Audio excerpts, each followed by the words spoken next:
This is a map showing the flood risk zones in the United States. As you can see, the Red River Valley has the highest level of flooding in the U.S., while central Georgia has annual flood levels below the national average.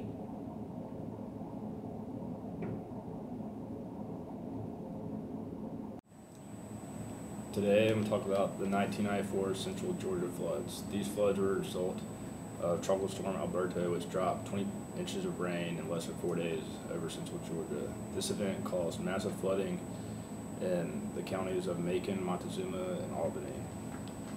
In Macon, homes and bridges were washed away along the river. Also, a large part of Macon's 30-foot, 1-mile levee broke, leading to more flooding of nearby areas and a shutting down of Interstate 16 and 75.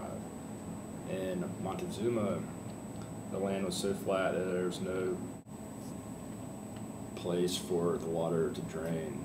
The dams burst, increasing flooding and sending excess water downstream to Albany. The bursting of the dams led to flooding of the sewage plant and contamination of drinking water, leaving 500,000 people without water for a week. These floods also accounted for 18 deaths in Georgia. Here are some images to show the extent of the damage done by the Georgia floods.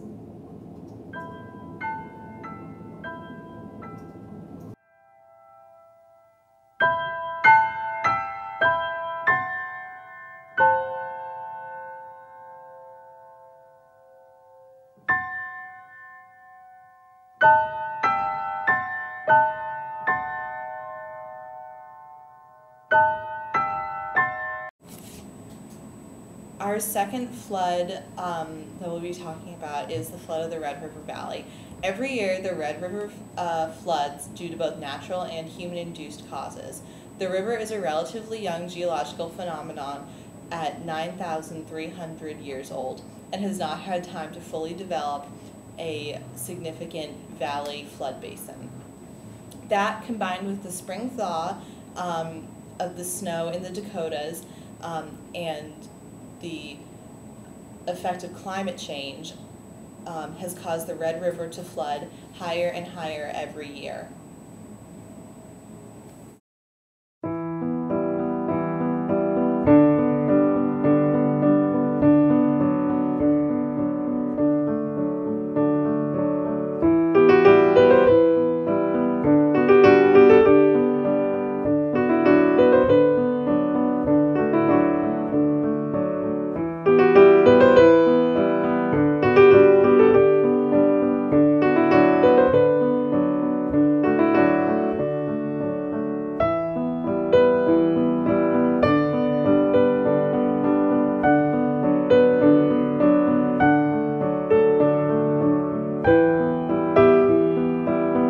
The primary causes of the Red River Valley floods each year are both the spring thaw and the extremely flat valley floodplain due to the young age of the Red River.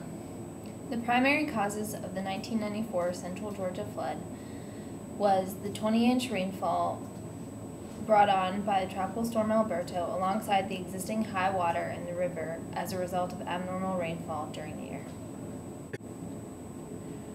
There are 4 natural causes to the Red River Valley flooding every year. The first is the spring thaw. Every year, the Dakotas receive several feet of snow.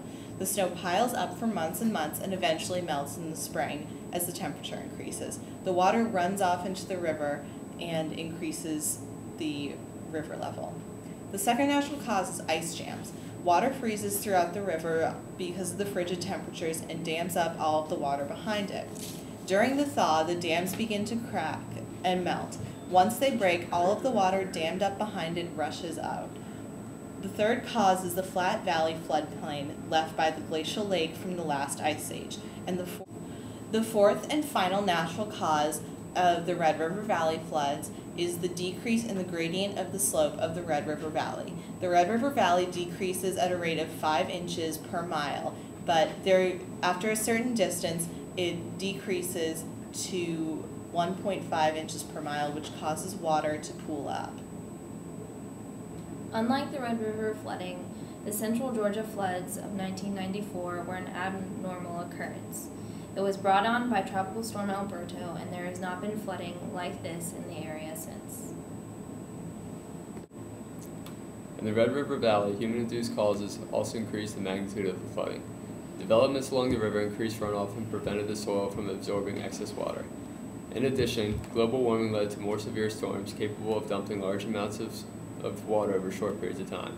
These effects can be reduced by improving drainage systems and increasing vegetation along the riverbanks. In Georgia, dams and levees failed as they were overwhelmed by floodwaters. In the future, this can be prevented by strengthening these man-made structures so that they can handle enormous, even 500-year floods. In the aftermath of the Red River floods, I would recommend the individuals affected to consider several actions to help mitigate the future effects of floods. First, residents should pressure local politicians to ask the federal government to construct a diversion canal. Such a canal will impose flood control and reduce the future effects of floods. Although the government typically requires residents living in high-risk flood zones to have flood insurance, those without should purchase it immediately and take advantage of the federal buyout plan. As the last-ditch effort, local governments can continue building levees and dams, as well as placing sandbags along the edges of flooding rivers. Such methods are expensive and usually do little to stop flooding. Therefore, the best option for residents living directly adjacent to the river is to move further away from the floodplain so that they can minimize their expenses. In Georgia, I would recommend that the federal government strengthen dams and levees along the rivers, especially those that showed signs of weakness during the floods. Also, like in North Dakota, residents should purchase flood insurance to protect their property.